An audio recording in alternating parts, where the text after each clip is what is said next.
pH in our digestive system.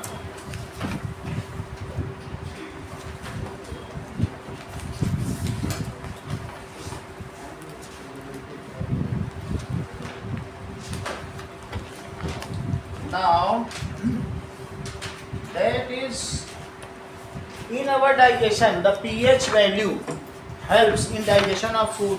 In stomach, pH is less than 7, which activates pepsin. In saliva, pH is greater than 7, which activate amylase. बात समझ आ गया कि नहीं?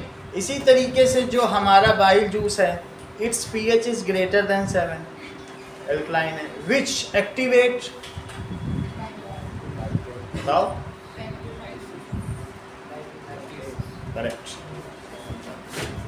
तो ये सारी चीजें लिखें कि our stomach has glands which secrete acid, hydrochloric acid. ठीक है.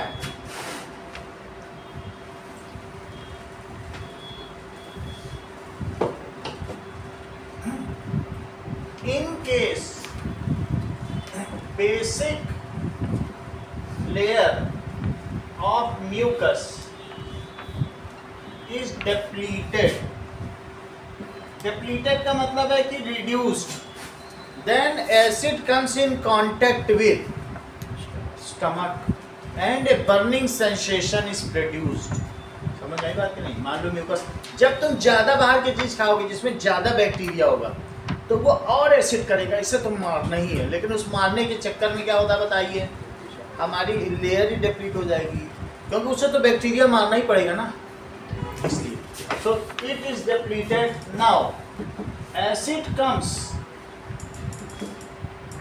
In contact with stomach lining to produce burning sensation.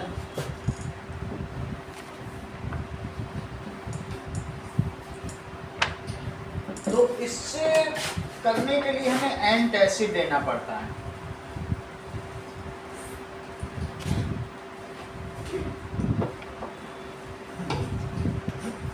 Okay. It causes pain and irritation. Pain and irritation. इसलिए क्या होगा? To neutralize this,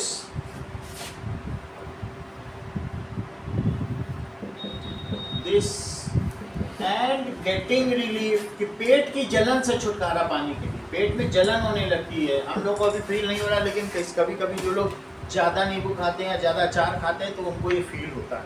ठीक है. तो and getting relief, even Digene और antacid, इनो, ये सब वर्ल्ड की लार्जेस्ट सेलिंग मेडिसिन है. यानी लोग कितना ज़्यादा ईटिंग हैबिट्स, फूड हैबिट कितनी ख़राब हो चुकी हैं कि लोग ज़्यादा ये सब खाते हैं, एसिडिक चीज़ें, तो उस वजह से getting relief we take antacid. Antacid क्या है? विच कंटेन्स, जैसे ये एंटासिड के बड़े प्रचार दिए गए. एंटासिड जैसे फॉरेन कंपनी में भी एंटासिड करके दिखता है, हम लोग तो यहाँ डाइजीन ये सब ले लेते हैं. Which contains some basic, which contains either milk of magnesia, हाँ त्रिशु, मिल्क ऑफ मैग्नीशिया किसे कहती है? बोलो। हाँ, that is MgOH whole twice. और बेकिंग सोडा, बेकिंग सोडा बहुत एंटासिड है। बेकिंग सोडा अगर तुमसे कोई पूछे what is the essential ingredient of antacid, इसका आंसर बेकिंग सोडा, और कुछ नहीं। समझ आई बात? सो इट कंटेन्स दिस और बेकिंग सोडा। बेकिंग सोडा ही invariably NaSCO3 is invariably present in most of the antacid including digeine। सही? So यही बेकिंग में भी यूज होता है। अभी हम आगे देखेंगे कि चीज़ों को फ्लफी बनाने के लिए, पेस्ट्री केक बनाने के लिए हम इसका यूज करेंगे। ठीक है, दिस इज ऐसे अलग से भी दिखा दे रहे हैं कि एक MCQ आ जाए, is essential ingredient in digeine। इनो में भी होगा, ईसागोल की भूसी, यही सब। Second, pH change and tooth decay।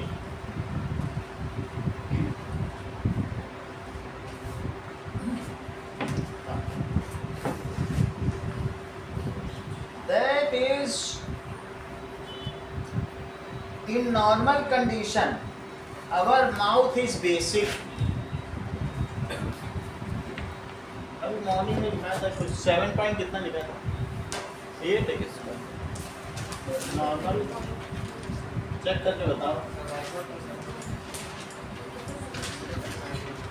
Saliva कितना है? 7.4।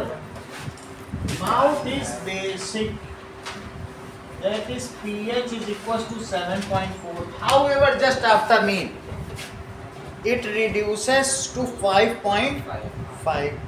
Below 5.5 our tooth decay starts। इससे कम हो जाएगा तो ये जो कैल्शियम ऊपर है ना, फ्लोरेपेटाइट, ये पूरा घुल के बह जाएगा। डेंटाइन, पीले दांत किसी के दिख रहे हैं तो जान लेना कि ये गार्गल नहीं करता खाने के बाद। Now, so after meal, just after meal, the pH falls, गिर जाएगा।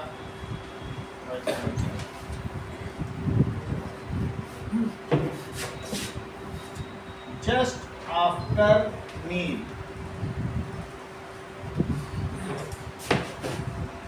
pH falls below 7 and mouth becomes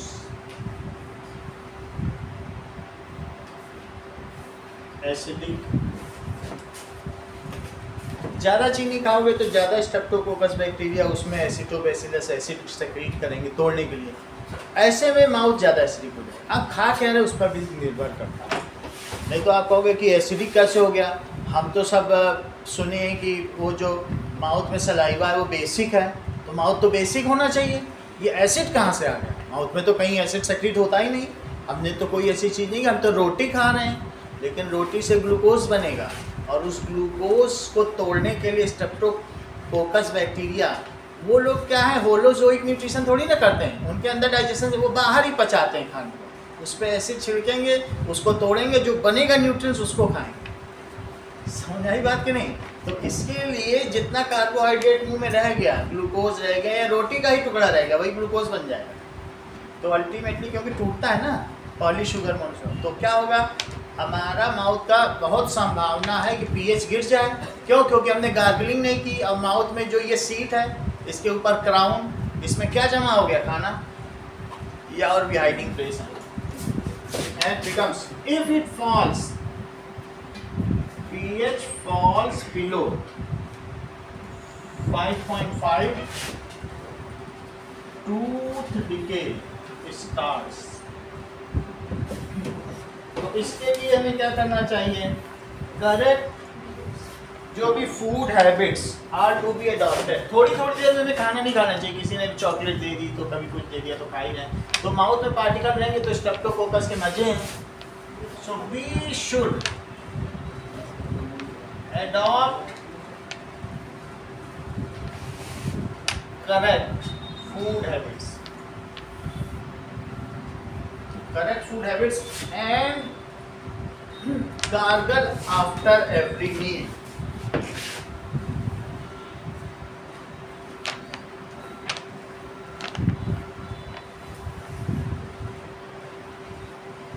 and should not allow the pH to fall below this। Okay, now toothpaste is slightly alkaline। कुछ लोग Listerine से भी mouth wash करते हैं। It is slightly alkaline and we can avoid by using toothpaste। So toothpaste is slightly alkaline and can solve our purpose।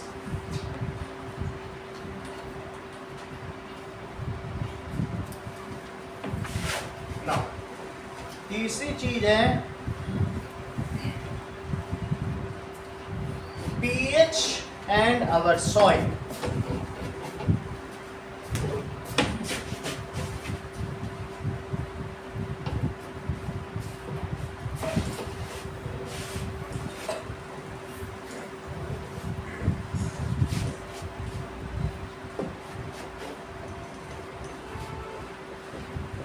pH and our soil। The best soil for cultivation is neutral, यानी pH should be nearly equal to 7। ऐसा हो तो बस। If it is acidic due to excess use of manure,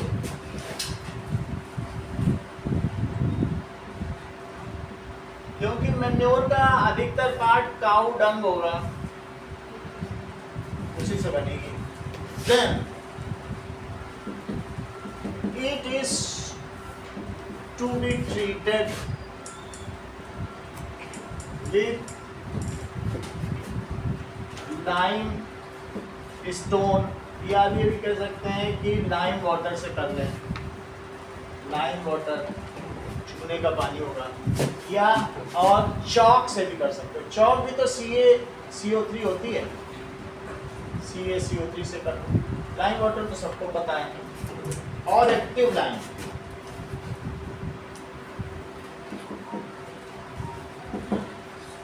if it is basic, पहले से ही basic हो। Basic क्यों होगी? नियर गुजरात में और राजस्थान में, ठीक है। हाँ बोलो।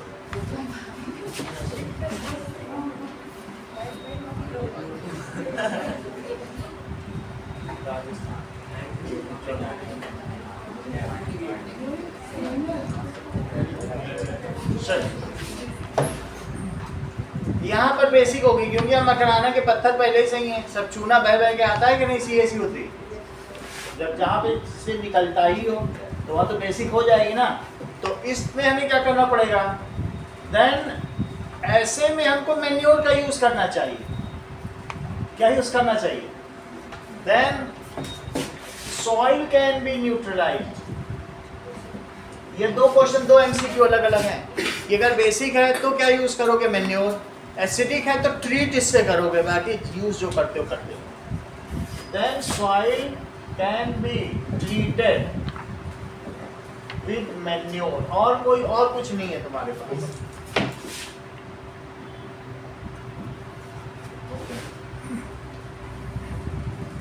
अब देखिए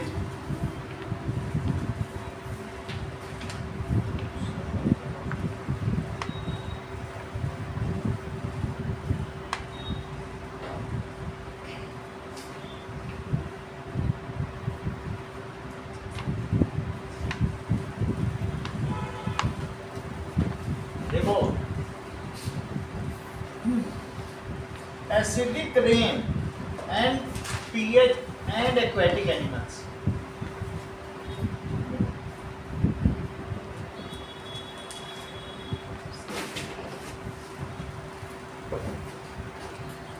ड्यू टू एक्सेस पॉल्यूशन, अगर बहुत पॉल्यूशन हो जाएगा, that is presence of CO2 बहुत ज़्यादा हो, NO2 हो जाए या SO3, हवा में गैस है, ये कोयले से निकलती है। कोयले में नाइट्रोजन सल्फर होता है, तो जब जलेगा तो ये सब बनेगा। ठीक है। Now the rain becomes acidic. Rain अगर एसिडिक हो जाए तो सारे मॉन्यूमेंट्स को ऐसे धो देगी। अच्छे अच्छे जो मैनचेस्टर है, कहीं कहीं पर भी है, बर्किंघम के आसपास सब ऐसा है, पूरा धुल गए थे अच्छे अच्छे मार्बल। अगर ताजमहल के आसपास भी ऐसे फैक्ट्री लगा दी जाए ना, कोयले वोले जलने लगे, ताजमहल अभी तक ख़त्म हो गया होता। तो इसीलिए वहाँ इलेक्ट्रिक व्हीकल है, इवन CN जो भी है, इवन पेट्रोल में भी थोड़ा लेड होता है, कुछ ना कुछ होता है, तो उसकी वजह से भी ये कुछ भी ऐसी गैस निकलनी नहीं चाहिए। तो आगरा को ऐसा पॉल्यूशन फ्री जोन किया गया। ठीक है ना। तो क्या होता है, the rain becomes acidic,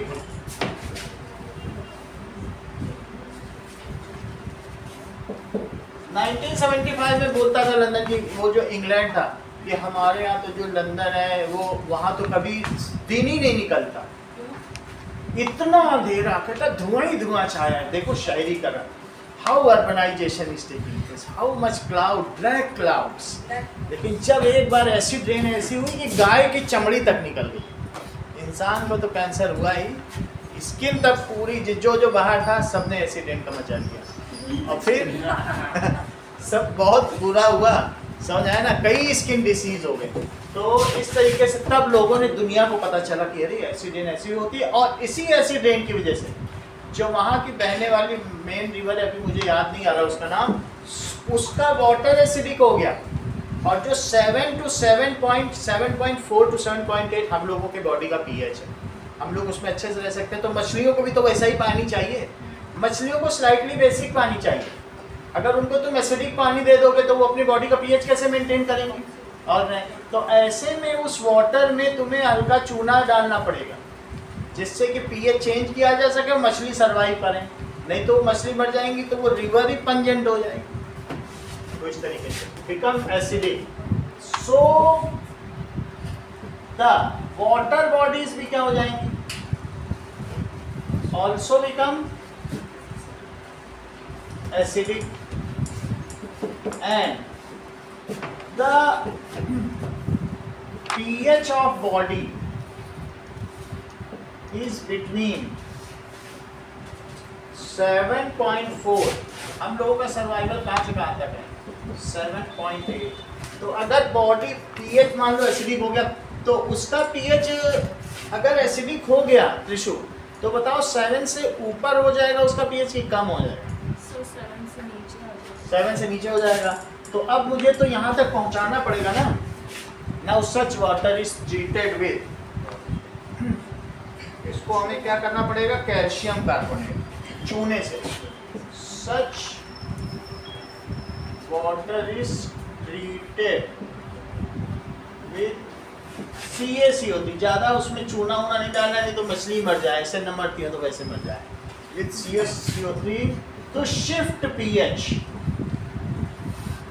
from basic acidic to basic, इसे अब एसिडिक से बेसिक बना लीजिए। Shift pH from acidic to basic। Okay, तो इस तरीके से हमें मछलियों से बचाना है। सर एक हेल्दी बॉडी का pH और एक इन्फेक्टेड बॉडी का pH कितना होगा? हमारी इन्फेक्टेड बॉडी हो या हेल्दी बॉडी हो, हम लोग दो चीजें हैं, हम लोग होम्योस्टेसिस हैं। होम्योस्टेटिक का मतलब है कि pH स्पेसिफिक और टेम्परेचर स्पेसिफिक। हमारी बॉडी का टेम्परेचर कितना है बोलो? 98.6 डिग्री फ़ारेनहाइट है या 37 डिग्री सेल्सियस, और 7.36 हमारी बॉडी का pH है एक्यूरेट, 7.36 to 7.42। हम लोग समझो कहते हैं और 2 नींबू डालो, अब आज तो लेमन जूस फिनिश 2.2 का, अगर समझो 3 वहाँ देखा हमने, और जो सलमान खान वो सब है बिग बॉस में कच्चा नींबू खा रहा है, तो वो कितना डेंजरस है। लेकिन हमारी बॉडी ऐसा बफर सोल्यूशन है, हमारी बॉडी कैसी है, बफर सोल्यूशन। तुम कद्दू खा लो, इवन कुछ भी खा लो, 8 का पीएच खा लो, कुछ भी खा लो, बेकिंग सोडा दूध में डाल के देता है, दूध दिया सब 10 वाला ला के दे रहा है, बेकिंग सोडा दे रहा है दूध में मिला के, ऐसा झाग है कि निकल रहा है दूध में बेकिंग सोडा से कि कपड़े धो लो, इतना झाग निकल, समझ आई बात की नहीं। अब ये देखो, लेकिन फिर हमारी बॉडी को बहुत अच्छा क्वेश्चन पूछा कि सर अगर हम 2.2 पीएच वाला नींबू खा लेते हैं तो हम मरते क्यों नहीं, विष्णु ने प्रश्न पूछ लिया। और या हम इसी तरीके से बेकिंग सोडा इन सब का केक खाते रहते, बेकिंग हम क्यों नहीं मरते सर? बड़ी ये देखो सही बात, उन्होंने कहा sir our body is a buffer. Buffer का क्या मतलब, तुम्हें मालूम है सरकार के पास 10 साल का बफर स्टॉक है, सूखा आ जाए बफर स्टॉक निकालो, सबको खिलाओ, अनाज बांटो। Buffer is that stock which yields in case of emergency. तो हमारी बॉडी में जब हम बाहर से एसिड डालते हैं तो इसके अंदर ऐसा मैकेनिज्म है, वो कुछ बेस रिलीज करती है जिससे कि वो उस पर ले आती है, और जब एसिड खाएंगे तो बेस, और बेस खाएंगे तो एसिड। अब और बात समझो, कुछ और भी बात इन्होंने पूछी कि अगर हमारी बॉडी, इन्होंने कहा क्या हेल्दी बॉडी का पीएच कितना होता होगा और अनहेल्दी, यही तो बात पूछी है। तो हेल्दी हो या अनहेल्दी, जब तुम्हारा बॉडी का टेम्परेचर यहाँ से बदलेगा ना, तुम्हारी बॉडी का टेम्परेचर मान लो 100 डिग्री 102 डिग्री फ़ारेनहाइट हो गया, तुम्हारे सारे बॉडी के जो प्रोटीन है ना, जो बंद है, इस तरीके से फोल्डेड स्ट्रक्चर होते हैं, सब खुल जाएंगे। हड़ताल बोलेंगे टेम्परेचर यही दो, नहीं तो हम काम नहीं करेंगे। डॉक्टर क्या कह रहे हैं, इसको एंटीपायरेटिक दो, कम से कम ये प्रोटीन तो वापस आए। जब वो खुल जाते, तुमने अंडे में देखा होगा कैसे पानी में गर्म करते सब खुल गए और जम गए, वही अंडा पिघला था, उनका कोएगुलेशन हो गया। कोएगुलेशन का क्या मतलब है, नाउ दे गेट क्लॉटेड। क्या हो जाएगा, अगर तुमने अपनी बॉडी को उसी टेम्परेचर पर रखा 102 पे, उनका भी कोएगुलेशन हो जाएगा, बस जैसे हो वैसे ही रह जाओगे मूड टू मूड। तो उसको कहता है डॉक्टर देखो, इसको तो इसकी बॉडी के प्रोटीन हड़ताल पे चले गए हैं, वो वापस कब आएंगे? तो हमने आपको क्या बताया, temperature specific homeostasis of the body in terms of temperature and in terms of pH value should be maintain. PH के लिए तो हमारी बॉडी में बफर सिस्टम है, लेकिन टेम्परेचर के लिए कोई ऐसा सिस्टम नहीं है, तो टेम्परेचर आपको मेंटेन करना पड़ेगा। बात समझ में आ गई? तो अगर व्यक्ति जीवित है तो उसका पीएच इसी के बीच है, इससे हट गया तो मरा। सही, चलो अगली बात देखिए,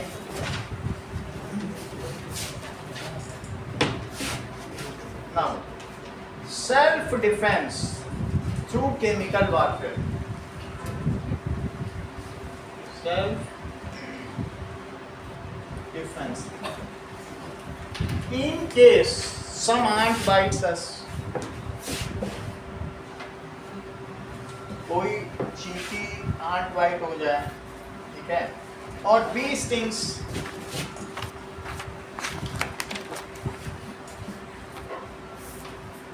then their sting is acidic, उनका sting कैसा है, एसिडिक। तो जिस जगह पे उन्होंने काटा है उस जगह तुम बेकिंग सोडा लगा लो, बस।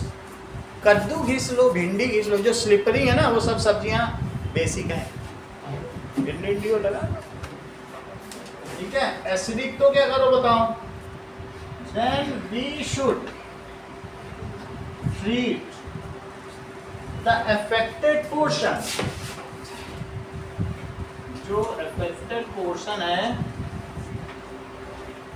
With baking soda solution. उससे क्या होगा मयंक,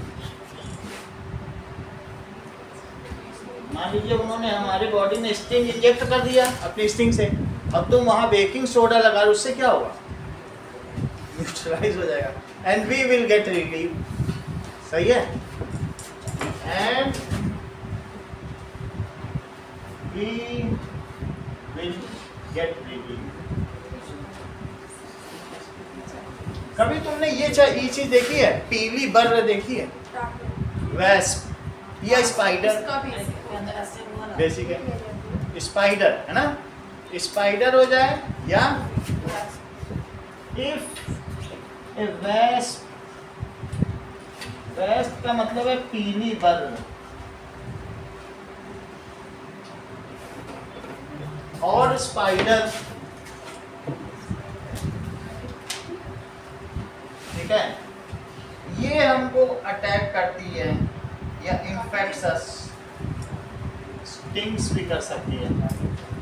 देन जो उनका स्टिंग है वो बेसिक है, दोनों ही चीज नुकसानदायी है। Then there sting is basic and this is the affected place is treated with vinegar। कोई भी एक हल्का ऐसे कोई भी ले लो, नींबू लगा लो ना। जो affected place is treated with vinegar। Sir मधुमक्खी काटती है तो चावल क्यों घिसता है? हमको नहीं पता, लोग हमारे नहीं घिसा जाता। अब देखो नाउ इनका अलग अलग है। जैसे देखो आंट है, तो आंट की जो बाइट है वो HCOOH है, फॉर्मिक एसिड, ठीक है। इसीलिए रेड आंट को फॉर्मिका भी कहते हैं। सर इसमें तो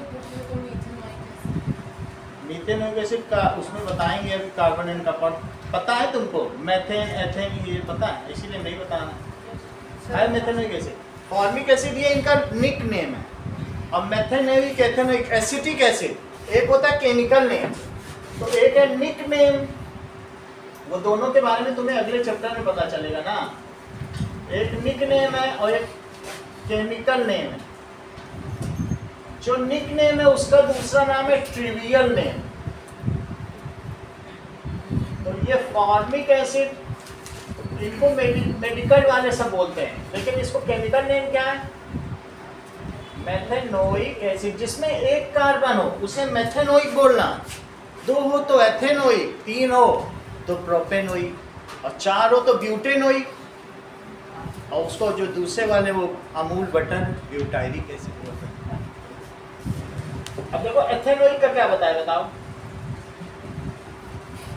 ये इसको हमने एसिटिक एसिड बोला ना अभी तक। एसिटिक एसिड तो आप लोगों ने पढ़ा है, और लेकिन दो कार्बन है तो क्या कहोगे? Ethanoic acid. वैसे मैंने एक दिन बताया था एक कार्बन को क्या बोलते, ऐसा चीज है। सही है अर्चिता? चलो अब हम लोग देखेंगे कि सेल्फ डिफेंस फ्रॉम एनिमल्स या इंसेक्ट्स। अब सेल्फ डिफेंस फ्रॉम प्लांट्स, क्या पौधों से भी खुद की रक्षा करें? तो सेल्फ डिफेंस फ्रॉम एनिमल्स या इंसेक्ट से किया, एंड प्लांट्स से।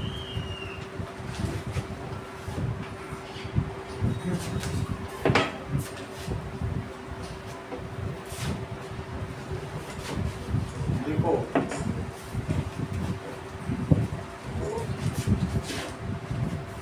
That is nettle plant.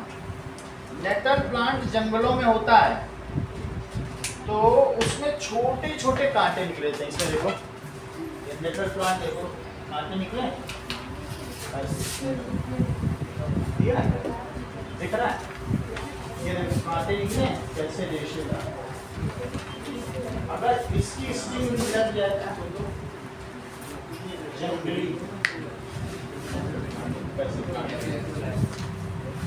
ये देखो, ये देखो। अब नेटल प्लांट अगर आप जंगल में जाओगे तो it is stingy and acidic. ये है ना स्पाइस, अब अगर इसका कहीं तुम्हारे हाथ में लग जाए, इतना लगेगा जैसे चींटियों ने काट दिया। लेकिन ऐसे प्लांट के आसपास के दूसरे प्लांट सरवाइव कर पाएंगे? हाँ, इसके बगल में डॉग प्लांट होगा, डॉग, DOCK। नेटल प्लांट के बगल कौन होगा?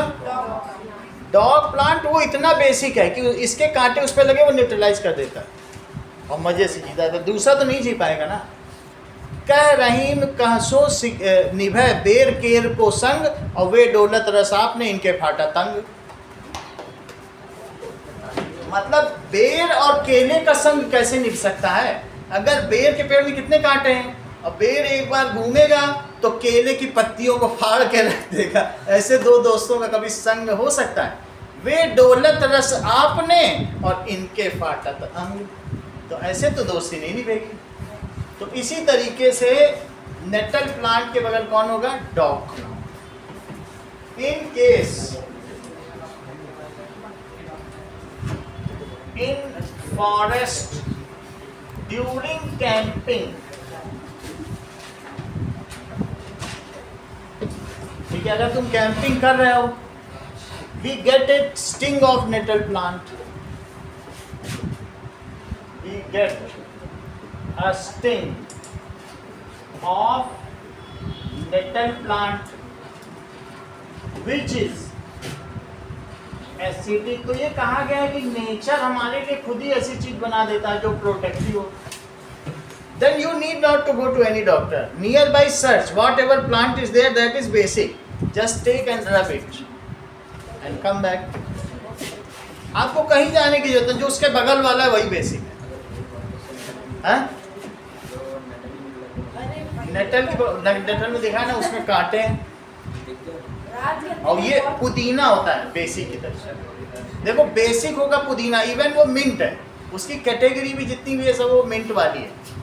पुदीना में आपने देखा है जो इसमें स्मेल है, वो वही चीज़ है। अगर नहीं मिल रहा है तुम्हें नेटल का सब्स्टिट्यूट तो पुदीना ले जाओ कि मैम मैं कैंपिंग करके आती हूँ। एक मतलब एक्सपीरियंस के लिए। सो यू कैन रब। पुदीना जैसा ही डॉग प्लांट होता है, बुक में बना होगा, डॉग प्लांट का फिगर बना होगा, ठीक है, बट ये मिंट जैसा है, पुदीना ही है। Which is acidic. Then nearby there will be dog plant. Just pluck its leaf and rub the affected area, which has basic plant sap. इसमें जो रस होगा वो क्षारीय होगा। जस्ट उसका रस on affected area to get relief.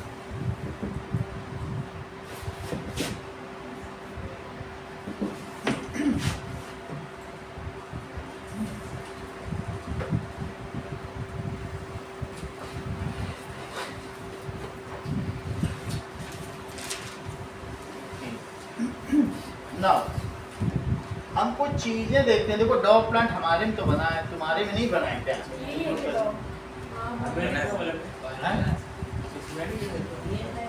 Dog plant तो पुदीना जैसा लग रहा है ना पत्ती।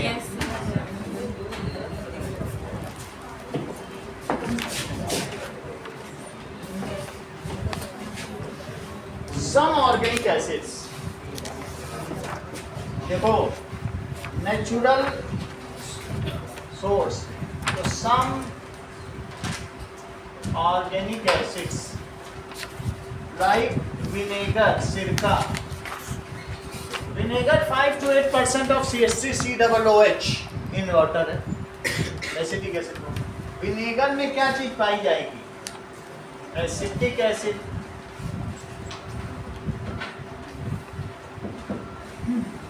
Orange citric acid. Citric acid तो हमारे पास भी रखा है, बस उसका पाउडर है, वो एसिड है। एसिड को अगर आप रख लें तो पाउडर है, ये है सिट्रिक एसिड।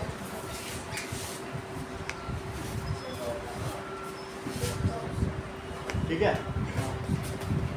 तो दिस इज, इसको अगर टेस्ट करेंगे बिल्कुल जैसे नींबू जैसा टेस्ट।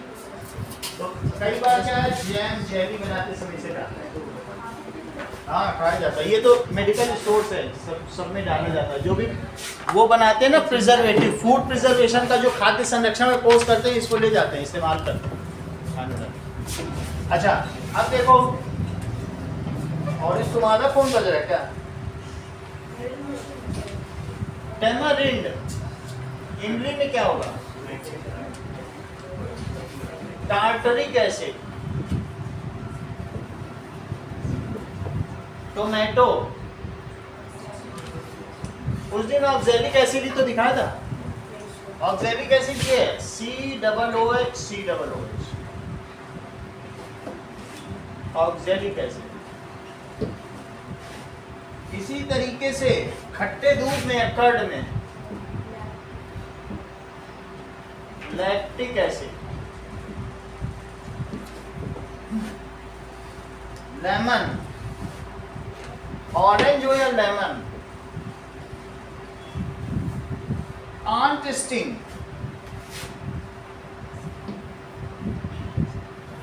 Methanoic acid. मीथेनोइक लिखना चाहो, मीथेनोइक या फॉर्मिक एसिड, ठीक है, जो ठीक लगे।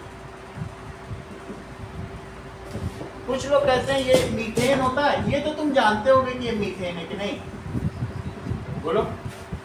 अब इसी का ऑक्सीडेशन कर दो, तो ऑक्सीडेशन से क्या होगा? इसी C में एक O लग जाएगा क्या? देखो H है, और यहाँ पे क्या लग गया बताओ? OH लग गया। यहाँ भी OH, और यहाँ भी OH लग गया क्या? सही। ये H2O निकल जाएगा, इससे निकल जाएगा। और इसके निकलने के बाद अब क्या एक O बचा है, लेकिन दो बॉन्ड खाली हो गए, तो इसी C पे दो O लग गए और एक OH, HCOH। मेरा ये कहने का मतलब है मीथेन के ऑक्सीडेशन से मीथेनोइक एसिड बना, तो किसी के ऑक्सीडेशन में उसी के नाम पे होगा। इथेन के ऑक्सीडेशन से इथेनोइक एसिड। इथेन तो मालूम ना C2H6 नहीं, अब मीथेन से क्या बना, मतलब उसको ऑक्सीडाइज कर दिया ना। चलो उतना हमें समझना नहीं, बस नाम के लिए कि मीथेन है तो मीथेनोइक एसिड। अब देखो नेटल स्टिंग का क्या होगा?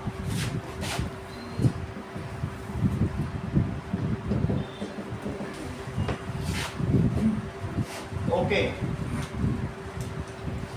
अब सॉल्ट्स की फैमिली के बारे में हम आपको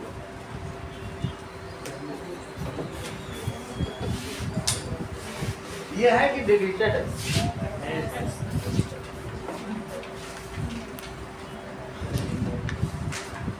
फैमिली ऑफ सॉल्ट्स, इसको बता दिया, थोड़ा सा बताएंगे क्योंकि हमने आपको सब बता दिया है कि एसिडिक सॉल्ट्स, बेसिक सॉल्ट्स तो बताया ना। और कौन सा है? और तीन ही तरीके के हैं। न्यूट्रल में भी क्या है? या स्ट्रॉन्ग एसिड, स्ट्रॉन्ग बेस, यही सॉल्ट फैमिली है। अगर मैं कहूँ कार्बोनेट के सॉल्ट्स तो सब उसमें मेटल कार्बोनेट्स के सारे आ जाएंगे। क्लोराइड के सॉल्ट्स की अलग फैमिली है, ब्रोमाइड के सॉल्ट की अलग है, नाइट्राइड के सॉल्ट्स की अलग फैमिली है। सही है, ये सभी सॉल्ट्स यहाँ रखे हुए हैं। तो this is the group of salts. Okay, अब जरा देखें कि नाउ अगर कहा जाए तो salts are three types: basic salts, acidic salts और न्यूट्रल सॉल्ट्स।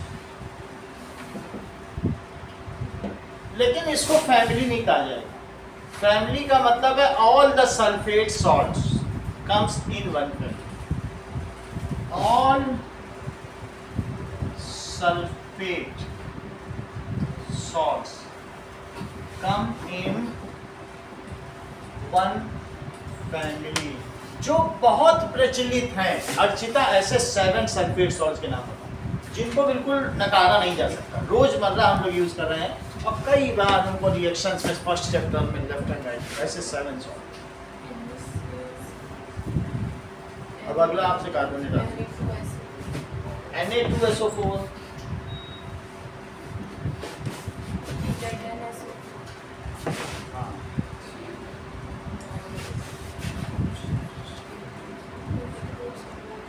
बाकी क्या बोलो? MgSO4 और बहुत अच्छा। और बोलिए हैं? A2 लिखा जा सकता है, चलो आया भी है। और बोलो, अभी भी है जो बहुत कॉमन है CaSO4। और बोलो, एक और बोलो जिसे छोड़ा नहीं जा सकता। CuSO4 नहीं लिखा? CuSO4 और ZnSO। ZnSO4 हो गया तो पूरे हो गए यही साथ। FeSO4 भी है, बिल्कुल सही सही है। BaSO4 बेरियम सल्फेट, जिनको हम काफ़ी इस्तेमाल करते हैं, तो ये सल्फेट की सॉल्ट फैमिली कहलाएगी, सही है। ऐसे नाइट्रेट की सॉल्ट फैमिली, थोड़ा सा चंद्रशेखर से संपर्क करें। दैट इज नाइट्रेट सॉल्ट्स के नाम बताओ। ये लिख लेना sulphate salts, these are sulphate salts. बोलो कुछ चंद्रशेखर।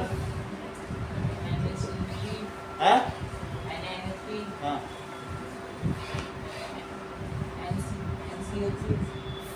नहीं, अब आप मत बताओ, वो भूल जाएंगे। हाँ बोलो मत। MgNO3 whole twice. और बोलो, ये कॉमन है जो बिल्कुल यूज हुए हों, कभी आए हों ऐसे।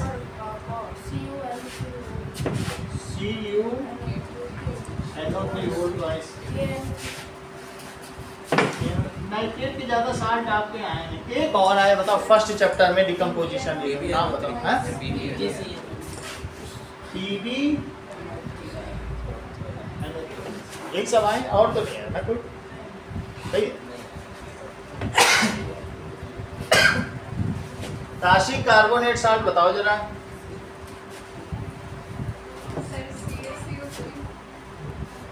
Okay,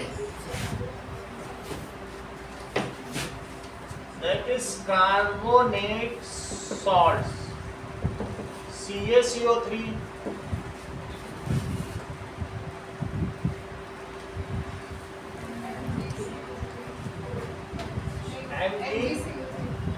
MgCO3, ZnCO3। अच्छा बता रही हो, सब कॉमन जो अच्छे होता है। और बोलो, एक और बताओ, जरूरी है,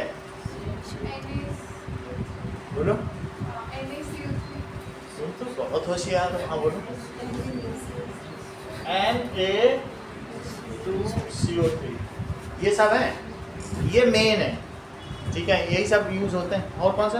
कॉपर का भी, कॉपर को नहीं छोड़ा जाता। CuCO3, क्योंकि वो ग्रीन रेस्ट बनाता है ना, CuCO3 CuO छोड़कर। Zn का लिख लिया, सही है। तो इस तरीके से ये इनके सॉल्ट्स हैं, कुछ क्लोराइड सॉल्ट्स भी। हाँ आदमी बोलो।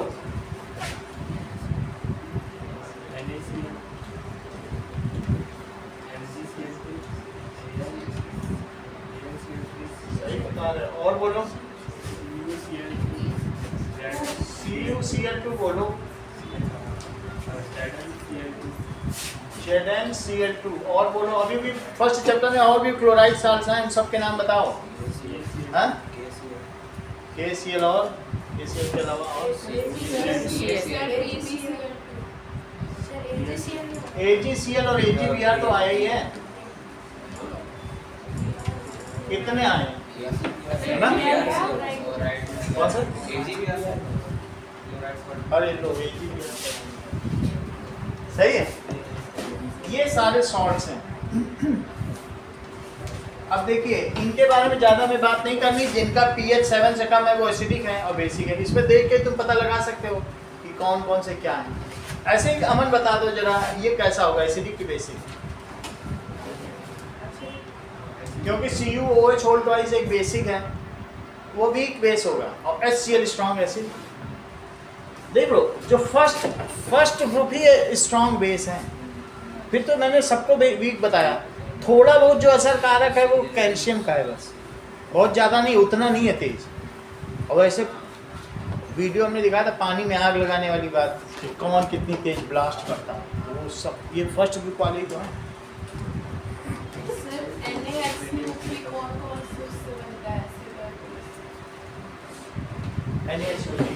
जो भी ये देखो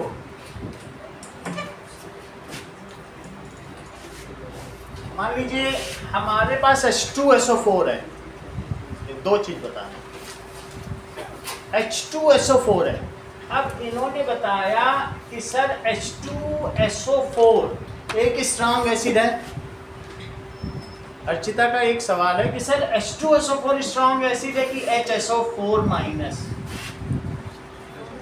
फिर से समझो, इनके दो सवाल।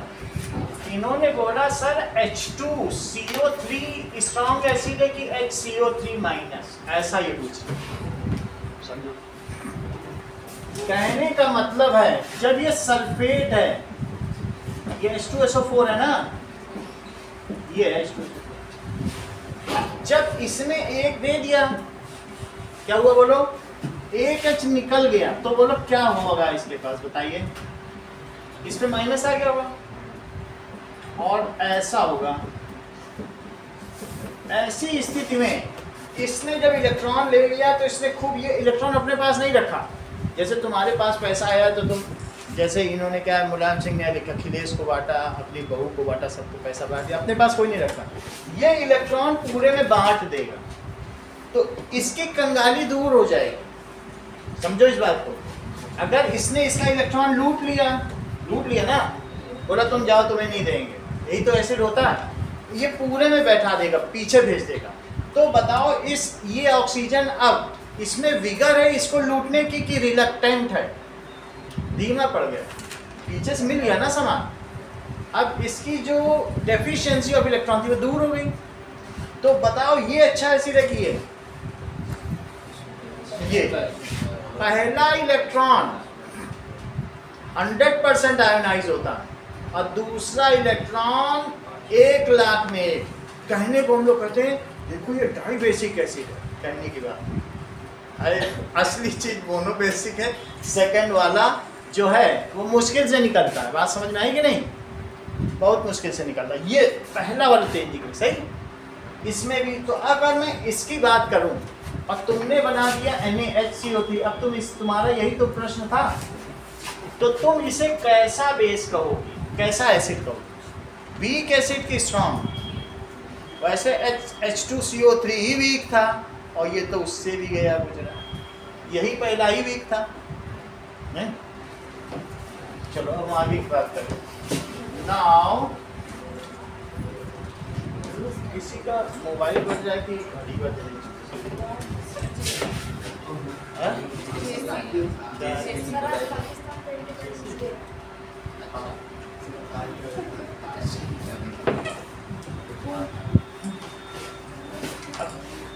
ओके।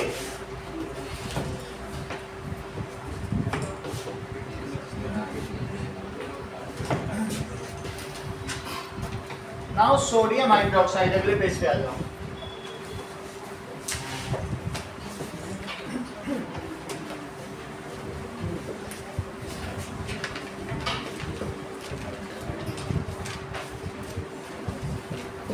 सोडियम हाइड्रोक्साइड चेक करें।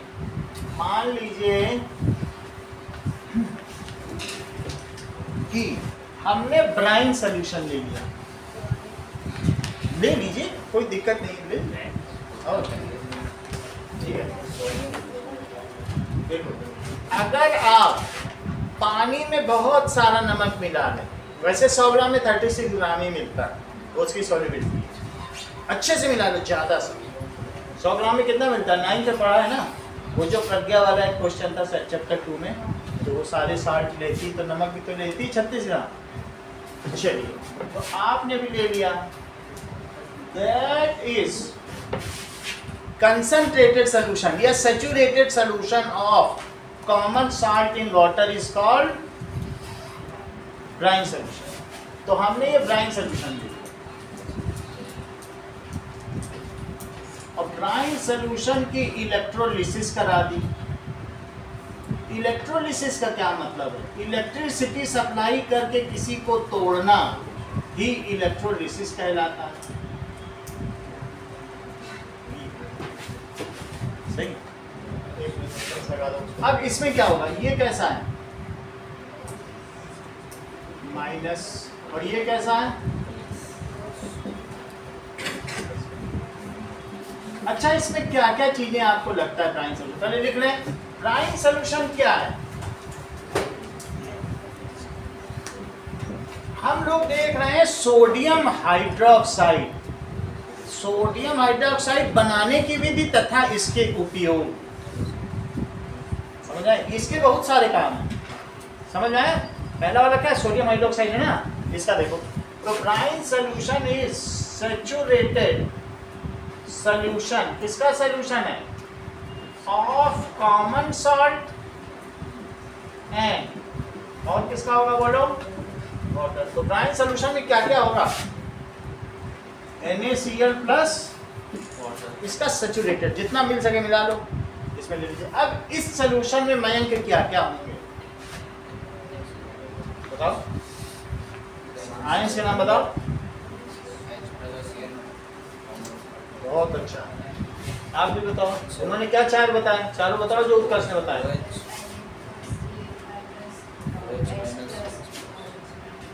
पूरा Na प्लस Cl माइनस और H प्लस, क्योंकि वाटर भी तो टूटता है। वाटर भी थोड़ा बहुत तो टूटता है ना। 1 मोल में 10⁻⁻7 मोल तो टूटता ही ना। ये सब माइनस के पास कौन जाएगा? प्लस जाएगा। तो प्लस में इसमें और इसमें प्रतिस्पर्धा है, देयर इज ए कंपटीशन। तो बोलो Na को जाना चाहिए अमन की H प्लस को?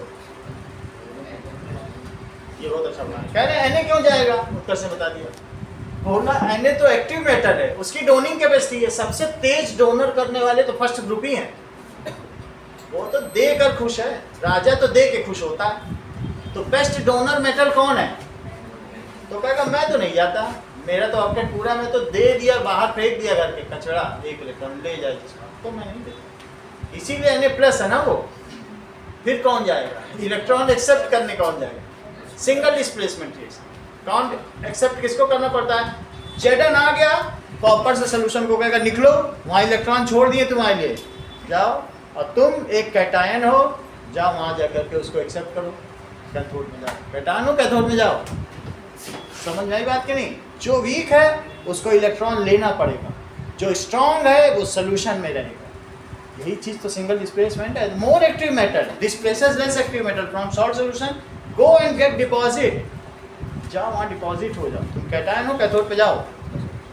सही बात कि नहीं? तो ये क्या कहेगा कि यू आर वीक, कैटायन हो। अब मेटल के बीच तुम नॉन मेटल भेज बदल के कहाँ से आ गए? निकलो यहाँ से। मेटल के बीच नॉन मेटल आ गया, देखो उसी को मिमिक कर रहा है, इसको यहाँ भेज दिया जाएगा। तो बोलो ये यहाँ गया दिव्या, तो इस इलेक्ट्रोड का नाम बताओ। जहाँ कैटायन जाए उसे क्या कहोगी? So now H plus ion, ठीक है, it goes to cathode and accept electron। Accept करेगा। जरा H प्लस को एक्सेप्ट तो कराओ इलेक्ट्रॉन, 2 इलेक्ट्रॉन जरा एक्सेप्ट कराओ। तो अगर 2H है, H ऐसा था, क्या इसकी ऑर्बिट में इलेक्ट्रॉन थे कि नहीं थे? कि नहीं थे, नहीं थे ना। लेकिन अगर इसको 2 इलेक्ट्रॉन मिल जाए तो क्या इसकी ऑर्बिट में वो इलेक्ट्रॉन आ जाएंगे क्या? अगर इलेक्ट्रॉन आ जाए तो इनकी क्या टेंडेंसी होगी? कोवेलेंट बॉन्डिंग की। क्या ये H2 बना लेंगे? तो अभी क्या करेंगे? एक इलेक्ट्रॉन इसका और दूसरा वाला किसका? तो H2 बना लेंगे नहीं? यहाँ H प्लस जाएंगे और यहाँ कैसे बबल बनने लगेंगे? बोलो क्या रिलीज होगा? H2 हो गया। इधर देखो, इन दोनों में भी कंपटीशन, इन दोनों में। अभी अगले चैप्टर में हम लोग और देखेंगे मेटल और नॉन मेटल में। इसकी ऑक्सीजन की इलेक्ट्रोनिगेटिविटी बहुत ज़्यादा होती है। इसकी 3.5 है, इसकी 3 है। ज़्यादा इलेक्ट्रोनेगेटिविटी। ऐसे सुनने में आता है भाई क्लोरीन है, क्लोरीन ज़्यादा हो, लेकिन ऐसा नहीं है। सबसे नंबर 1 पे फ्लोरीन, दूसरे नंबर पे ऑक्सीजन, तीसरे पे। समझ आई बात कि नहीं? तो इसलिए ये निगेटिव में कंफर्टेबल है, और जबकि इसको जाना पड़ेगा इलेक्ट्रोनिगेटिविटी या विद्युत ऋणात्मकता इसको कहते हैं, इसको जाना पड़ेगा। ये मोस्ट अच्छा डोनर ये है, मोस्ट अच्छा एक्सेप्टर ये जाएगा। कहाँ जाएगा? अगर एनायन है तो कहाँ जाएगा? तो इसको एनोड पर जाना चाहिए। तो Cl यहाँ चला जाए, ठीक है, ये चला गया वहां, और इसने क्या किया होगा बस वहां जाके करेगा क्या? ये अपने 2 इलेक्ट्रॉन दे देगा। एक्स्ट्रा जो कैरी कर रहा था वहां प्लस है, एक्स्ट्रा है, कहेगा देखो Cl के पास ये देखो पूरा क्या फुल था, और फुल होने की वजह से क्या इस पे नेगेटिव चार्ज था, और एक और Cl था उस पर भी क्या था बताओ, फुल होने की वजह से नेगेटिव था। अगर एक एक इलेक्ट्रॉन ये दे दे तो अब इनके पास क्या आ जाए, दे दिया एक इलेक्ट्रॉन, लॉस ऑफ इलेक्ट्रॉन दे दिया। अब इसी Cl पर सिर्फ एक एक इलेक्ट्रॉन है, तो बोलो अब ये अपना ऑक्टेट पूरा कैसे करें? शेयरिंग कोवैलेंसी, ये इसका ले ले और ये किसका ले ले, Cl2 बना लेंगे नहीं? तो बोलो इस इलेक्ट्रोड पे कौन सी गैस कलेक्ट होगी? सही कह रहे हैं, कृष्ण ने तो बहुत अच्छा बता दिया। तो now it will release Cl2 and 2 electron निकल गए। तो यहाँ पे देखो क्या हुआ, H2। अच्छा, इस सेल को अपनी तरफ से इलेक्ट्रॉन जनरेट नहीं कर रहा, इलेक्ट्रॉन दिए किसने? क्लोराइड है, वही इलेक्ट्रॉन इधर चले गए, हाइड्रोजन ले लिए, फिर वो और देगा, फिर और आएंगे, वही रोटेट हो रहे हैं। ऐसे सेल का काम है बस यहाँ से वहाँ उठा के पहुँचाना। समझ में आ गई बात कि नहीं? इलेक्ट्रॉन इसने दिए, और क्या वही दिए गए इलेक्ट्रॉन इसने ले लिए दूसरे टर्मिनल, वही तो इससे होके पहुँचे। पहले भी हमने बताया है कि यानी इलेक्ट्रॉन की चलने की दिशा क्या होती है, पॉजिटिव टू नेगेटिव, और जबकि करंट ये इधर की ओर चलेगा, जैसे इसमें क्या बना प्लस है ना, तो यहाँ पर देखो इलेक्ट्रॉन ऐसे चल रहा है, यहाँ से देखो टर्मिनल निगेटिव टू पॉजिटिव और करंट पॉजिटिव, यहाँ से देखा जाएगा ना। फिर से देखो, मैं कहूँ इलेक्ट्रॉन ऐसे चला, इलेक्ट्रॉन ऐसे चला, फिर यहाँ चलेगा क्या? तो तुम सेल के यहाँ से लेके देखोगे ना कि निगेटिव से इलेक्ट्रॉन चला फिर इधर आया, है ना, और उसके अपोजिट करंट पहले एक दिन पढ़ाया ना इलेक्ट्रिसिटी। चलो अब ये 2 चीज समझ में आ गई। बताओ कैथोड पे क्या चीज तुमने पाई, और एनोड पे देखो, इसको लिखो एनोड और इसे क्या लिखोगे? तो सॉल्यूशन में क्या बचा?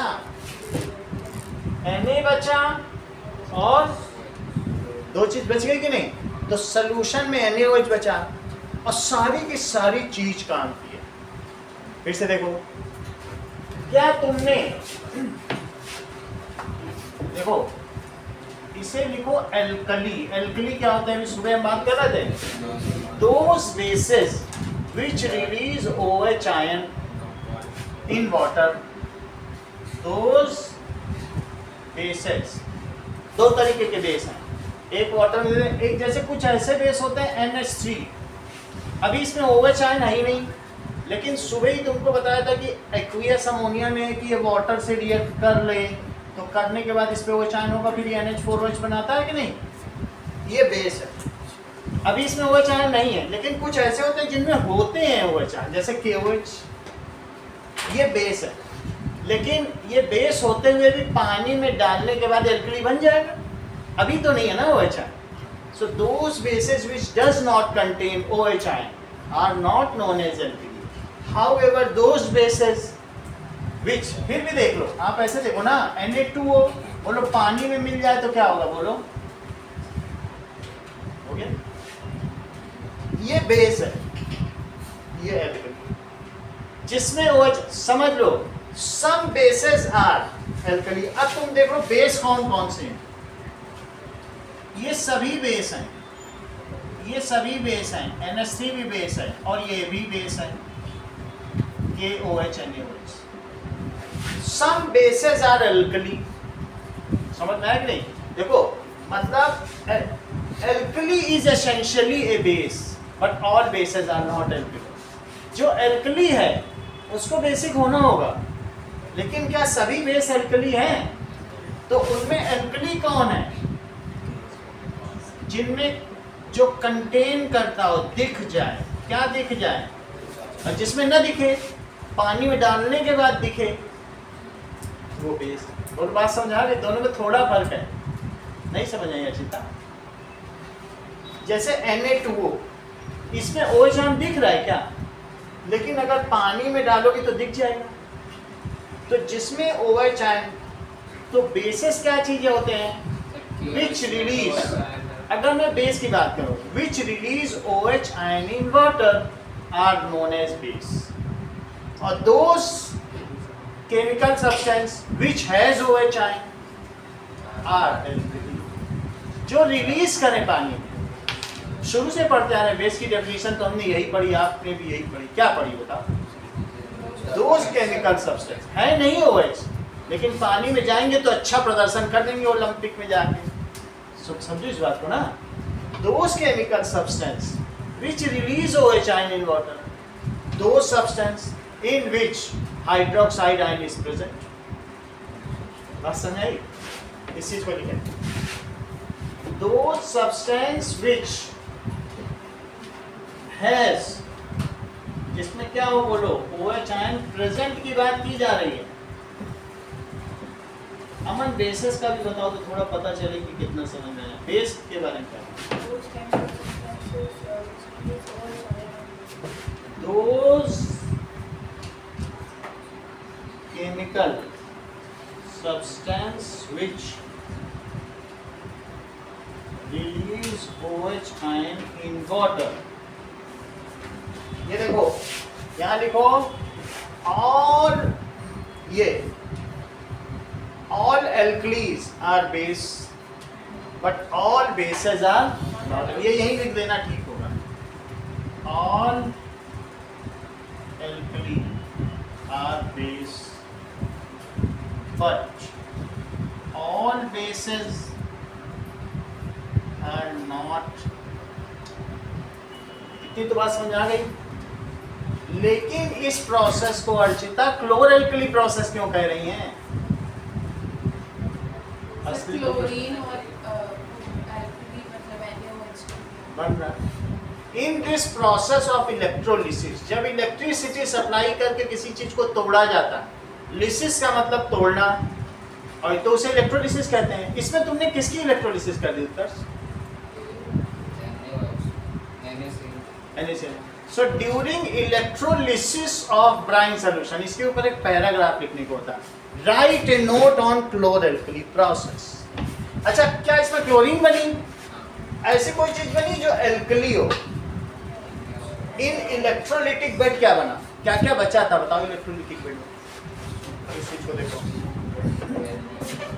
देखिए, इन वेसल लिख लो, नहीं तो इलेक्ट्रोलिटिक बेड भी लिख दो, तुम्हें जो लिखना हो।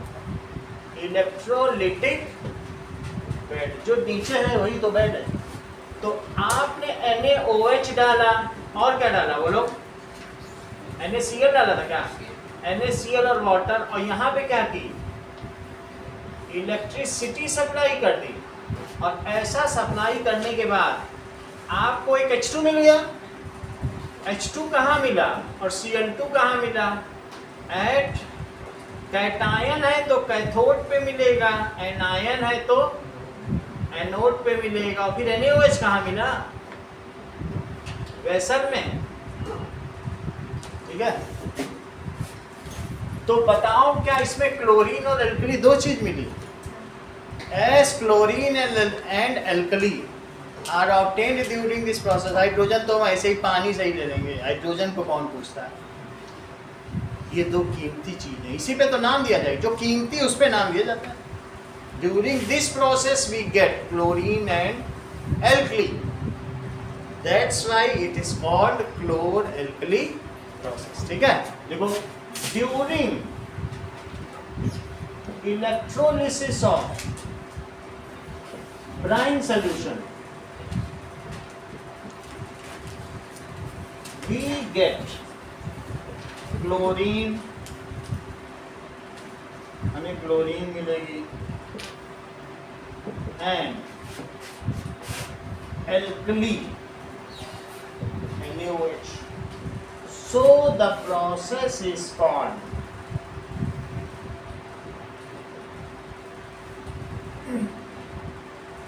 chloralkali process.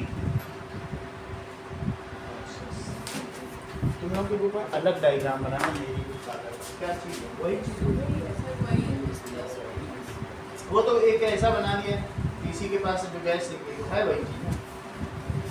डायग्राम का मेरी बुक में दूसरा।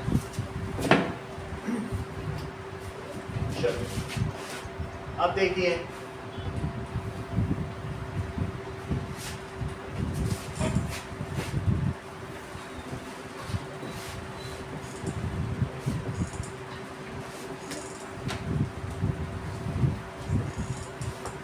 कि हमने लिया सॉल्ट, और सॉल्ट कहाँ से पाया? समुद्र के पानी से। वो तो बहुत है, समुद्र का पानी कोई खत्म नहीं हो सकता। इवन डेड सी के पास ऐसी ऐसी सुरंग में रोज 50,000 ट्रक नमक निकाला जाता है, और अगले 20,000 साल तक निकाला जाए तो भी खत्म ना हो। नमक की कोई कमी है नहीं है ना। तो इस नमक से हमने 3 चीज पाई। कैथोड पे क्या पाया, एनोड पे क्या पाया, और इसी तरीके से वेसल में क्या पाया। तो हमारी बुक में ऐसा लगेगा, बॉटल दिखाई दी, कैथोड पे हाइड्रोजन गैस, क्लोरीन को ग्रीन कलर से दिखाया क्या, और ठीक है समझ में आई बात? ये देखिए, ठीक। अब हम इनके यूजर्स लिखें। भाई क्लोरल प्रोसेस है, इतना नामी गिरानी प्रोसेस है, तो इसका कुछ अच्छा काम भी होना चाहिए ना। चलो, कैथोड पे मिला H2, वहां लिखा हुआ है सब चीज। इस पे क्या मिला? Cl2। इस पे क्या मिला? NaOH का एक्वियस सोल्यूशन। सर क्या? चलिए इसकी इलेक्ट्रोलिसिस कराई जाए।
देखो हाँ,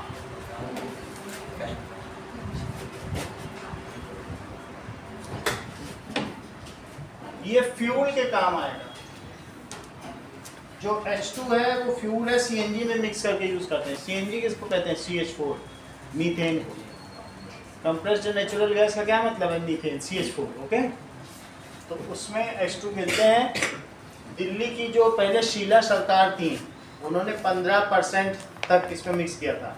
अब केजरीवाल सरकार इसको अगले 2026 तक 25% करने का प्रावधान रखती है। तो इस तरीके से वो क्लीन एनर्जी को बढ़ा रही है ना। और शीला दीक्षित की जो सरकार थी उसने 15% कर दिया। अब देखो मार्जरीन, मार्जरीन एक तरीके का ड्राइड चीज होता है, उसको हाइड्रोजन से ट्रीट किया जाता है जिससे उसमें स्मेल खत्म हो जाए, ठीक है। एक तरीके से चीज ऑक्सीडाइज होती है, उसको H2 डालोगे तो क्या रिड्यूस नहीं हो जाएगी? ऑक्सीडाइज होने पे चीज़ें कड़वी होती हैं जैसे डेंसिडिटी, लेकिन हाइड्रोजन से ट्रीट कर दो तो उसमें मिठास आ जाएगी। समझ में आ गई बात कि नहीं? तो रिडक्शन के प्रोसेस के लिए, चीज़ के लिए, ठीक है। इवन जो इंग्लैंड और इन सब जगहों पे चीज़ की जो फैक्ट्री है ना, बड़े बड़े स्लैब हैं गोल गोल, 500-500 साल पुरानी चीज़ है जो बहुत महंगे भी, बड़े बड़े ऐसे लगता है जैसे स्टैक में क्या रख दिया चीज़, हल्के पीले कलर की चीज़, 5-5 हैं। देखा है वीडियो ना? नहीं देखा? पुरानी चीज़, उसको चाकू से काटेंगे। चलो इसके लिए for preparation of ammonia, for making ammonia, देखो अमोनिया कैसे बनाई जाएगी। FeMO आयरन होगा, मॉलिब्डेनम होगा, इनकी उपस्थिति में अगर इसे 667 डिग्री सेल्सियस पे गर्म कर दो तो ये NH3 बनेगा। ये देखो NH3, इसको हेबर प्रोसेस कहते हैं।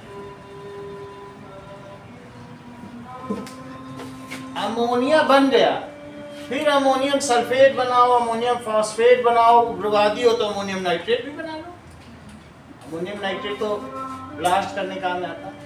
और इसके बनने से हरित क्रांति आई है, ग्रीन रेवोल्यूशन, इसलिए इनको नोबेल प्राइज मिला है। अमोनिया ही नहीं बना पा रही थी। जो देश अमोनिया के निर्माण में फर्स्ट है, रशिया, वो दुनिया में लीडिंग। क्योंकि अमोनिया बनने के बाद क्या होगा, अमोनियम फॉस्फेट, सब यूरिया यही तो है, नाइट्रोजन की तो कमी है plant. So ammonia is later on used for, अगर इसी में H2SO4 डाल दो तो अमोनियम सल्फेट बन गया। सही है कि नहीं? तो इससे क्या बनाया जाता है, सल्फेट सल्फर से ट्रीट करके अमोनियम सल्फेट बना दिया, NH4। कुछ नहीं करना है, बस डाल दो सल्फ्यूरिक एसिड, देख लो इतना आसान। कुछ करना पड़ा क्या? H भी यूज हो, कोई बाई प्रोडक्ट नहीं। फॉस्फेट डाल दीजिए, NH3 और H3PO4, NH4, ये H भी यूज हो गया इसके साथ। क्या यही फर्टिलाइजर है? कोई फॉस्फेट का है, और एसेंशियली इसमें नाइट्रोजन तो है ही है, सल्फर भी तो प्लांट को चाहिए। तो ये सब क्या है बताइए? फर्टिलाइजर्स, उर्वरक, ठीक है। तो क्या 3 यूज हुए हैं, मैं बताओ हाइड्रोजन के?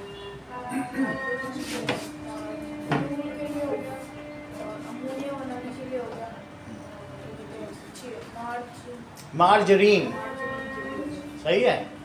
अमोनिया कैसे बना लोगे?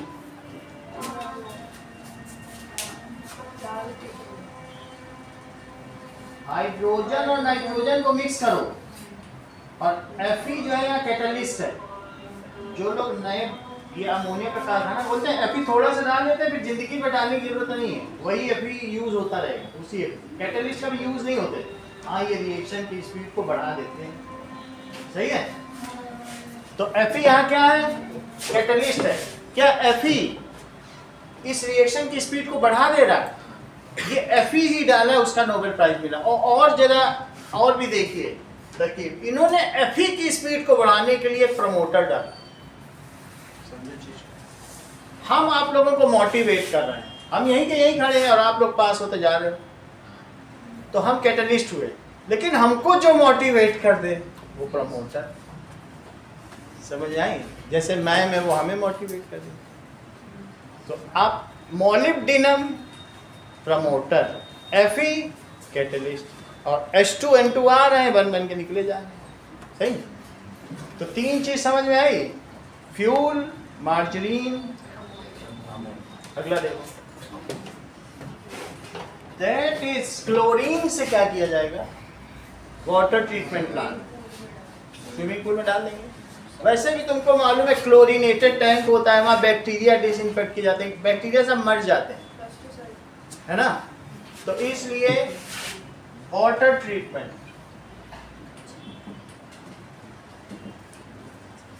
अगला देखिए स्विमिंग पूल में वाटर ट्रीटमेंट किया जाएगा। स्विमिंग पूल में भी, स्विमिंग पूल में तो लोग कैसे कैसे गंदे जाते हैं नहाते हैं, तो वो पानी कैसा होगा, सैकड़ों लोग जिस पानी में नहा रहे हो, कुछ अदला उसको और कड़वा बना दिया जाए, गलती से मुंह में चला जाए तो कितना कड़वा पानी, ठीक है।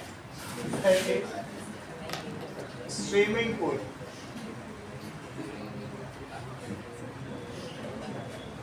अब ये देखो बहुत एक्सेस क्लोरीन रहती है, बस उसमें वो बैक्टीरिया सब मार देते हैं। तो वो कई लोगों को अगर ज़्यादा स्किन सेंसिटिव है तो ऐसे केस में क्या होगा, एलर्जी हो जाती है, कई लोगों को उस पानी से एलर्जी। अगला देखो, इसके अलावा पीवीसी का तुम्हें क्या मतलब मालूम है, ये सही बता रहे हैं। इन्होंने बताया पॉलीविनाइल क्लोराइड, जिससे कुर्सियां बनती, ये सब प्लास्टिक पीवीसी तो है, और नाम में ही क्या है बोलो, CH2CHCl, यही है पीवीसी, और एक ऑरेंज लगा लो तो CH3CHCl, ये पॉलीविनाइल क्लोराइड है। इसकी लंबी चेन, हजारों की चेन, उससे प्लास्टिक बन गया, है ना, पॉलीविनाइल क्लोराइड। तो इस तरीके से अगर प्लास्टिक का कोई आपसे केमिकल नाम पूछ ले तो आप पीवीसी बोल सकते हैं, और पूछे तो फिर पॉलीविनाइल क्लोराइड बोलना। तो क्लोरीन का इस्तेमाल प्लास्टिक बनाने, ठीक। और देखो पॉलीविनाइल क्या नाम दिया गया, विनाइल क्लोराइड। आगे क्या, CFC। CFC क्या है, क्लोरोफ्लोरोकार्बन्स, Cl और ये F। वैसे ये मीथेन ही है, लेकिन मीथेन में दो जगह H को फ्लोरो से रिप्लेस कर दो और दो जगह क्लोरीन से। ये इस रेफ्रिजरेट, इसमें जो भी आपका AC है रेफ्रिजरेट में भरी जाने वाली एक गैस है, ये कूलेंट है। ये सब किस में काम आती बोलो, दैट इज द कूलेंट। कहीं पर भी जहाँ पर भी होता है शीतलक हो या कोई भी रेफ्रिजरेशन हो तो उसमें यही गैस, सही है। इसका नाम क्या बताइए, देर में बताते तो सब लोग बोलो, क्लोरोफ्लोरो। अब रुक जाना, पीवीसी का नाम बताओ,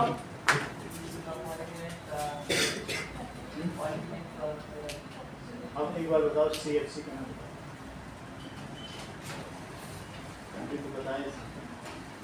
चलो कोई बात नहीं, क्लोरोफ्लोरो कार्बन।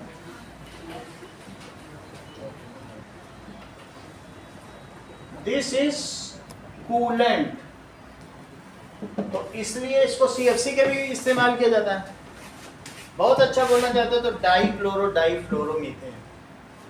अगर आप सोचो ये कठिन नाम है तो दूसरा भी बता दिया, डाइफ्लोरो,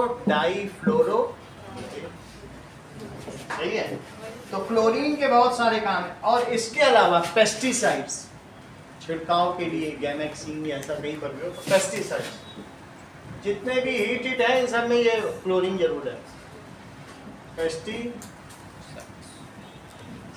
साइड का मतलब किलर, अब पेस्ट को जो किल कर दे। तो बताओ 5 use, PVC, CFC, swimming pool, water disinfectant और पेस्टिसाइड, बोलो 5।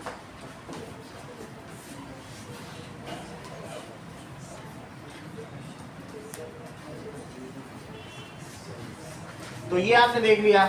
अब देखो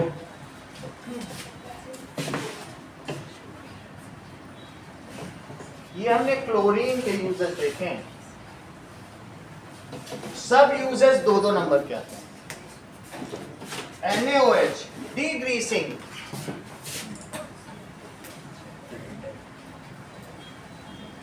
डीग्रीसिंग मेटल। क्या तुम्हें लगता है ये जो एयरक्राफ्ट में इंजन होते हैं इसमें ग्रीस भरी रहती है? इवन तुम लोग के साइकिल के पार्ट्स है क्या उनमें ग्रीस और तेल भरा रहेगा? छूने से ही चिपचिप होगी।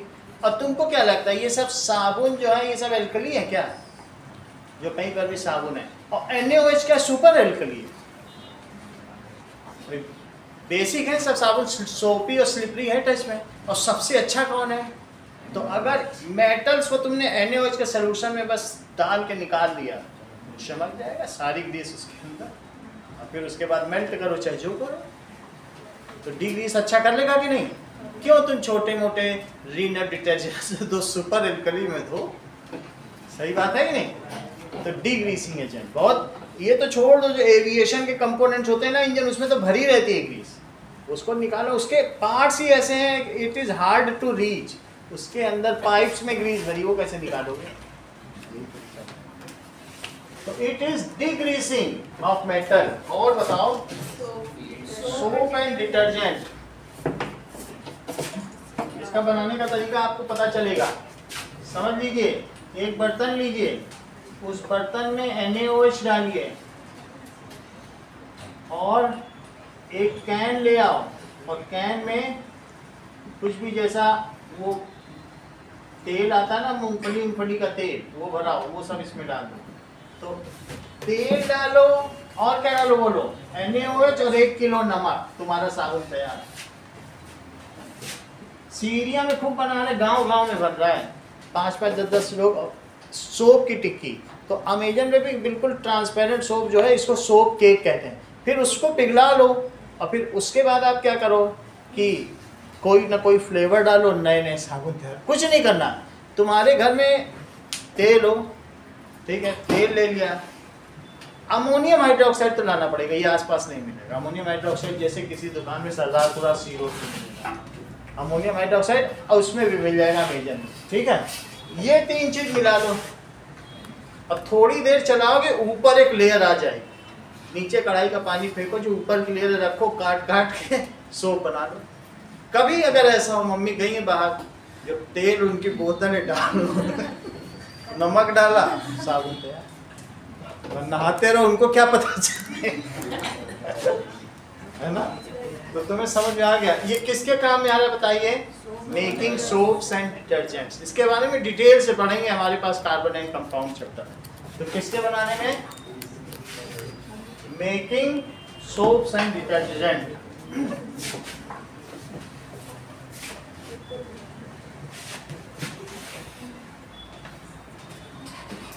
Soap and detergent. अगला देखो,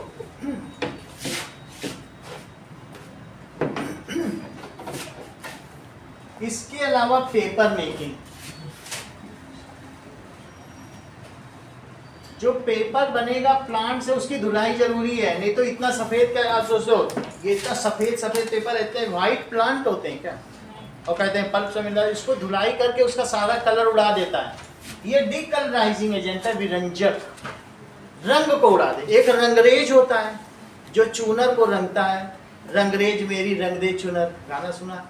तो जो चूनर को रंगे वो रंगरेज है, और रंग को उड़ा दे, दैट इज विरंजक, डिकलराइजिंग एजेंट। कभी भी किसी चीज से तुम्हें सफाई करनी हो, अगर हल्का फुल्का दाग धब्बा है तो वॉशिंग सोडा भी है।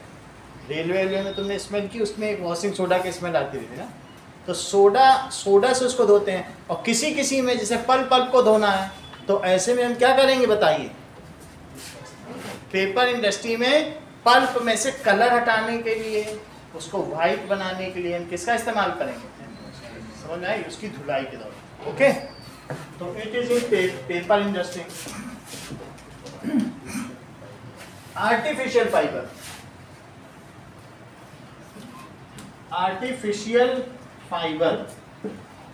आर्टिफिशियल फाइबर रेयान, इन सब पे, टेरिलीन, इन सब में NaOH का इस्तेमाल होता है। ये 11th में आप पढ़ेंगे। इसके अलावा मर्केंटाइल इंडस्ट्री, मर्केंटाइल का मतलब ही कपड़ा होता है, मर्केंटाइल के नाम पे ही तो मर्चेंट नाम पड़ा है, क्योंकि असली में ईस्ट इंडिया कंपनी से लोग कपड़े के व्यापार के लिए आए थे, तो कहेंगे मर्केंटाइल के हैं, मर्केंट है तो मर्चेंट हो गया, और अब सभी को मर्चेंट बोलने लग गए। लेकिन नाम कहाँ से है? एस्टिमोलॉजी, मर्केंटाइल। ये जो NaOH है, ये कैसा है? एंटी क्रीज एजेंट, ऐसी ऐसी पैंट मिल रही बाजार में कि तुम्हें जिंदगी भर प्रेस करने की जरूरत नहीं, मोड़ मार के रख दो, फिर देखो वैसी धारदार क्रीज, एंटी क्रीज है। और इसी तरीके से उसमें शाइनिंग, एक्स्ट्रा शाइनिंग, जो शाइन करेगी, और एंटी क्रीज, वो सब एनएओएच का काम। तो इनके गुणों की चर्चा आगे की क्लासेस में बहुत अच्छे से की गई, लेकिन फिर भी हमें इसके 5 यूज बताइए।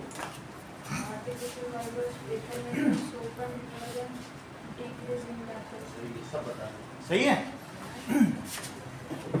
अब देखो, जब हमने इन सबको बना लिया तो H2 और Cl2 से भी कुछ बना लें, तो बोलो इनको मिला दिया जाए तो क्या बने, क्या HCl बन जाए? तो HCl के भी यूज सब 2-2 नंबर के। हाइड्रोक्लोरिक एसिड, जितने भी टेबलेट तुम मेडिसिन खा रहे हो सब में हाइड्रोक्लोरिक एसिड का एसेंशियली मेडिसिन के बनाने में इसका अच्छे से। नाउ फॉर क्लीनिंग स्टील,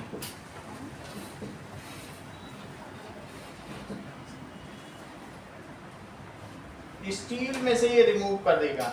इसके अलावा मेटिंग, क्या तुम्हें ऐसा लगता है कि ये अमोनियम क्लोराइड बना देगा? मतलब NH3 हमने हेबर प्रोसेस से बना लिया और उसमें HCl डाल दिया, तो तुम्हें क्या लगता है कि ये बन जाएगा? NH3 बनाया था कि नहीं पीछे, यहाँ पे H2N2 अभी अमन ने बताया था, और उससे जब NH3 बना उसमें क्या मिला लो? तो अमोनियम क्लोराइड। अमोनियम क्लोराइड ही तो सब्लिमेट करता, नाइट में नहीं पड़ा था, एक इन्वर्टेड फनल रख दो तो उसमें, हमारे पास भी रखा, जितनी बार ढक्कन खोलो आधा हो गया, बच्चों को दिखाने के चक्कर में खोलो इवेपोरेट हो जाता, सब्लिमेट हो जाता। क्या करें, समझ आ गई बात नहीं? सबसे ऊपर रखा है 4थी डिग्री, तो वो सब्लिमेट होता है। जैसे कपूर नहीं उड़ता है वैसे ही ये क्या होता है, यही इसी को हम लोगों की दादी माँ लोग नौसादर कहती है, क्योंकि स्नीजिंग इफेक्ट देता है। किसी की नाक में मोती चली जाए, कहती है नौसादर सुंघा दो, वो छींक देगा, मोती बाहर आ जाएगा। तो घरों में इसका इस्तेमाल खूब होता है, इसको नौसादर कहते हैं कि नहीं, लेकिन केमिस्ट लोग इसे अमोनियम क्लोराइड कहते हैं, और HCl अमोनियम क्लोराइड के बनाने में इस्तेमाल होता है। तो मिल रहा है कि नहीं? अब दूसरी चीज क्लीनिंग स्टील, HCl स्टील को क्लीन करेगा, उसमें से अगर कुछ स्टील में रस्ट लग गई तो उनसे रिएक्शन करके वो हटा देगा। ठीक है, आगे देखो, मेडिसिन में इसका इस्तेमाल होता है, मेडिसिन बनाने में, और कॉस्मेटिक्स। ओके, तो बताइए गरिमा, 5 यूज आपने तो बताया था,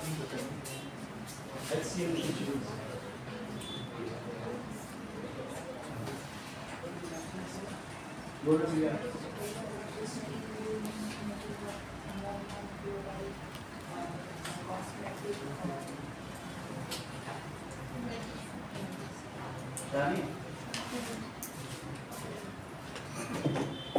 तो यही Cl2 इससे मिल जाए तो क्या बना है, यानी NaOH।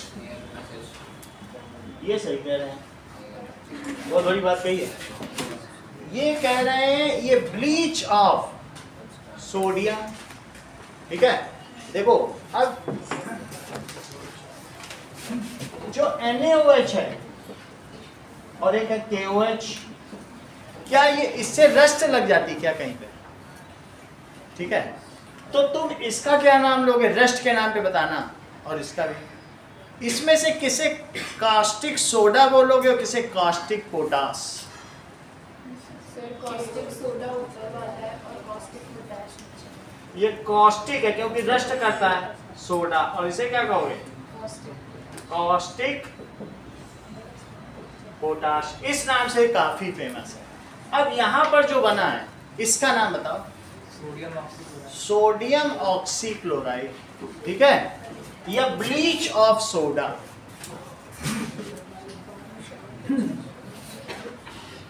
ऑक्सी, ये सोडियम ऑक्सीक्लोराइड है। है? अब ये देखो NaOH था, तो इसमें क्या होगा कि NaOH है और ये Cl2 से रिएक्ट कर गया क्या, तो ये एक HCl बन गया और एक NaOCl बन गया। सही है, क्या बन गया बताओ, HCl बना। लेकिन ये O हाईली अनस्टेबल है, यहाँ रुकेगा नहीं। जब तुम इस ब्लीच को कपड़े में डालोगे, ये ब्लीच है, ये क्या चीज है बताओ, ब्लीच का दूसरा नाम क्या है, विरंजक, जो रंग उड़ा दे। रंग उड़ाने वाले को क्या कहेंगे, विरंजक। ये जब तुम किसी कपड़े में डालोगे, ये गिर गया यहाँ पे, तो ये जो कलर है ना, ऑक्सीजन यहाँ से तुरंत निकलेगा। तुम इसकी बात समझो, इसको अगर जो NaOCl है, सोडियम ऑक्सीक्लोराइड उन्होंने बनाया, पानी में डालते ही NaCl और O निकल जाएगा। ये नेजेंट ऑक्सीजन, इसकी उम्र 10⁻⁻8 सेकंड होती है, तो थोड़ी लाइट। ये बस निकलते इसको कहीं कोई चाहिए बॉन्डिंग कर लेगा, निकलते किस में कर लेगा, और अगर यहाँ ब्लीच पड़ गया ये वाइट हो जाएगा। कभी तुम जैसे घर में ब्लीच रखा रहता है और डाल के देखो रंगीन कपड़ों में, फिर देखो कितनी डांट पड़ती है, मचा सब रंग उड़ जाएगा, सब कपड़े खराब। कलरफुल कपड़ों में कभी भी ब्लीच नहीं डालना है, लिनन में डालना है, व्हाइट स्ट्रीट से, या रेलवे की कभी एक दो मार मारो दो उसको ब्लीच से, बात समझ आएगी नहीं। व्हाइट सरकारी बेडशीट में बीच अंदर मिलती है, तो नहीं व्हाइट बेडशीट, उसमें डाल सकते, उसमें दाग धब्बे होंगे सब साफ हो जाएंगे, कलर में नहीं डालना है। समझ में आ गया। इवन तुम्हारे चेहरे पे बहुत सारे बाल है तो ब्लीच करा लो, सब कलर, बात समझ आ गई। तो इसलिए अब हम एक ब्लीचिंग पाउडर के बारे में देख रहे हैं जो कि सोडियम ऑक्सीक्लोराइड है। वैसे दूसरे ब्लीचिंग पाउडर के बारे में भी तुम्हें बताऊंगा, CaOCl2 कैल्शियम ऑक्सीक्लोराइड, ऐसा भी देखेंगे। लेकिन अभी हम सोच, तो इसका भी वही काम है, इसका भी वही काम है। इसका क्या काम है देखो जरा, it is bleach, house hold bleach भी होती है और ये कपड़ों की भी फ्री, घर में भी ब्लीच करने के काम है किसी चीज को, तो ये ब्लीच है, हाउस होल्ड ब्लीच और फैब्रिक ब्लीच।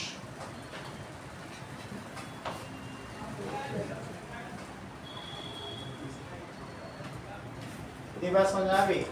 अब मैंने आपको इनके यूजेस बता दिए, इसको थोड़ा याद रखिएगा, कल आइएगा साथ पर।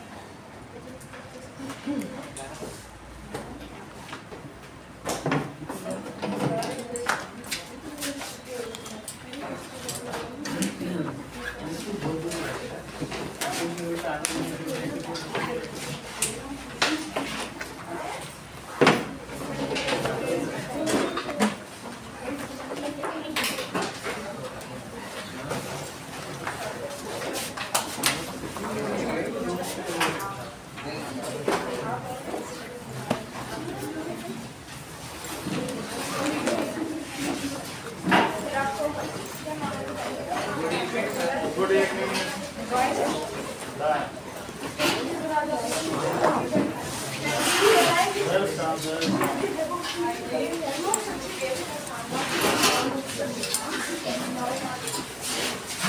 Thank you.